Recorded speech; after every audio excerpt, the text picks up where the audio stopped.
Hello friends, welcome to the session on entity framework.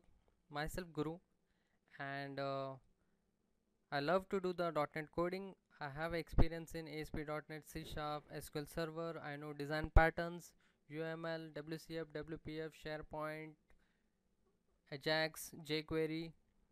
Okay, I have a bit of open source knowledge like PHP, MySQL.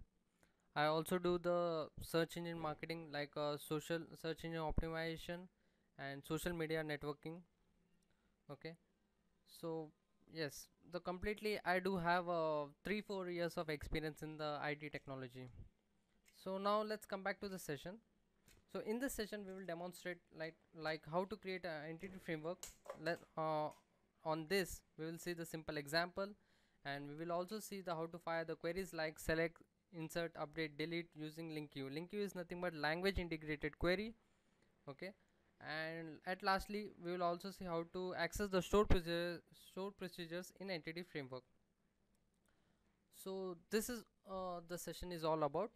So if you have any queries, any doubts, or if you want to send me your valuable feedbacks, you can ping me on this email id, that is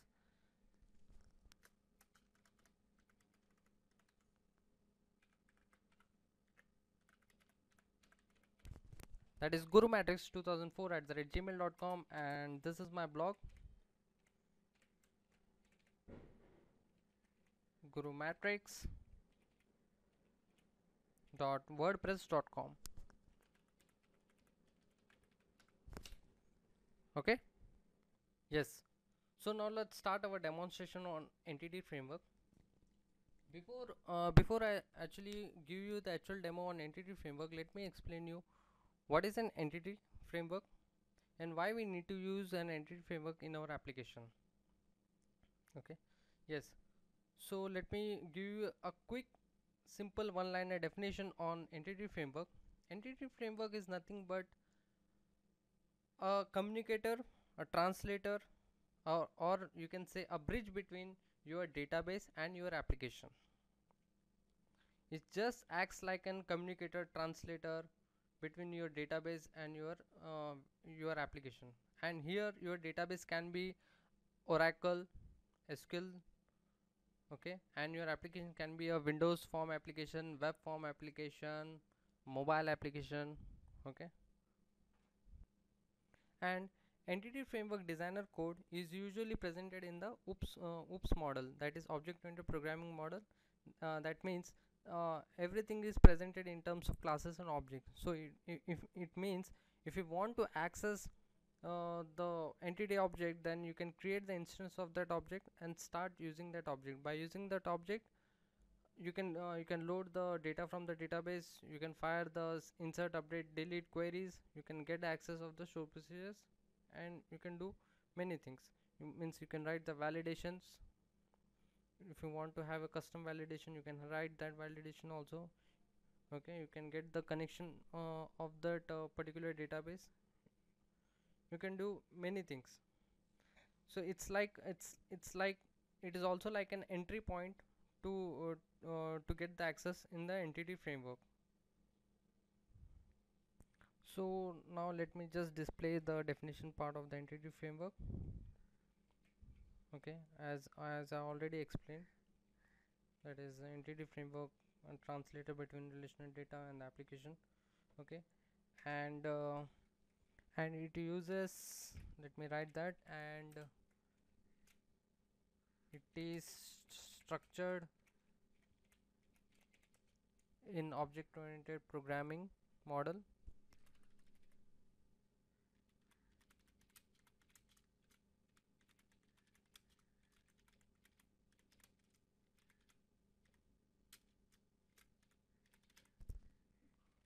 and it is structured in the object oriented programming model. So yes, so this is the simple definition for the entity framework. Now now let's see why we need to use an entity framework in our application. Because we already have a question usually comes from the developers mind that I already have a ADO.NET. I am already doing creating a 3-tier architecture, and I'm already creating the connection, I'm doing everything fine, then why I need this entity framework? Okay, so let me give you the answer for that. Let me just write that question, that why we need an entity framework in our application. See, the primary goal of Microsoft having the ADO.NET entity framework is to raise the level of is to raise the abstraction level in data programming, thus eliminating the abstraction between the data models and your different languages, uh, usually which the developer is dealing with. Okay, this is the primary approach. And second, see, normally what happens when you start creating your application, when normally when the client gives you the project, the developer usually start the coding something in this way. Like first he will create use first he will use the data source, that is here I'm using a SQL server. Okay, and then using that SQL server you will create a DAL layer in C sharp. Okay, that is data layer. And after that you will create a business logic layer.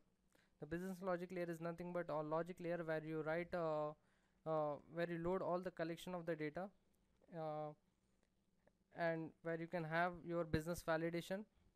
Business logic layer is can be also acts as a bridge between your presentation layer and your DAL layer. Okay, and presentation layer henceforth can be your Windows form application, your web form application, your HTML pages. Okay, your mobile application, it can be anything. I have a 3-tier architecture project. Let me just show you the how the 3-tier architecture looks like. Let me just open my solution explorer. See, in my solution explorer I have this form.cs, which is nothing but my presentation layer, that is this one. And I have a data layer.cs, it's nothing but a DAL layer. uh, I have a business.cs, it means it is a business layer. Okay, you can have this in the separate projects also, but for the time being I have added everything in one solution only. Okay, see, let me just open up my DAL layer. Let me just show you what I have done my data layer.cs. I created the connection for SQL and created the object for SQL string. Okay, and when I fire the query, I just fill my SQL with my to the SQL query data to my data set. Okay, and this is how I return my DAL layer. And this is my business logic layer. Okay, see, let me just show you. Here I'm loading my customers from the database, and this is my form code. Okay, can you see that the amount of code I have written and the amount of time it has been taken to write this code, it is huge. Means to create the data layer, to create the business layer, it takes lot amount of time. To reduce this time, okay, to reduce this time, to get less to do the less coding, what here where the entity framework is comes into the picture. What I means is, if you use an entity framework, then you don't need to create this business layer, this data layer, everything is created automatically. Means it will reduce the huge amount of time which you spend on creating this business layer as well as data layer. And one more point, as I already told you before, the when the entity framework code is been created, the code is been created in terms of object oriented programming structure, to make the developer understand easily, as he is doing the as in terms of classes and objects only. So it is very easy to understand. And you can have your business validations also. Okay, if you want to do some customization, you can do. It's a simple classes and object model only. Okay, so this is the benefit of having the entity framework in our application. Okay, because it reduces a lot of amount of time of creating this custom codes. So let's start our demonstration of entity framework. Let's see how to create an entity framework, and also see the simple example of entity framework. Yes.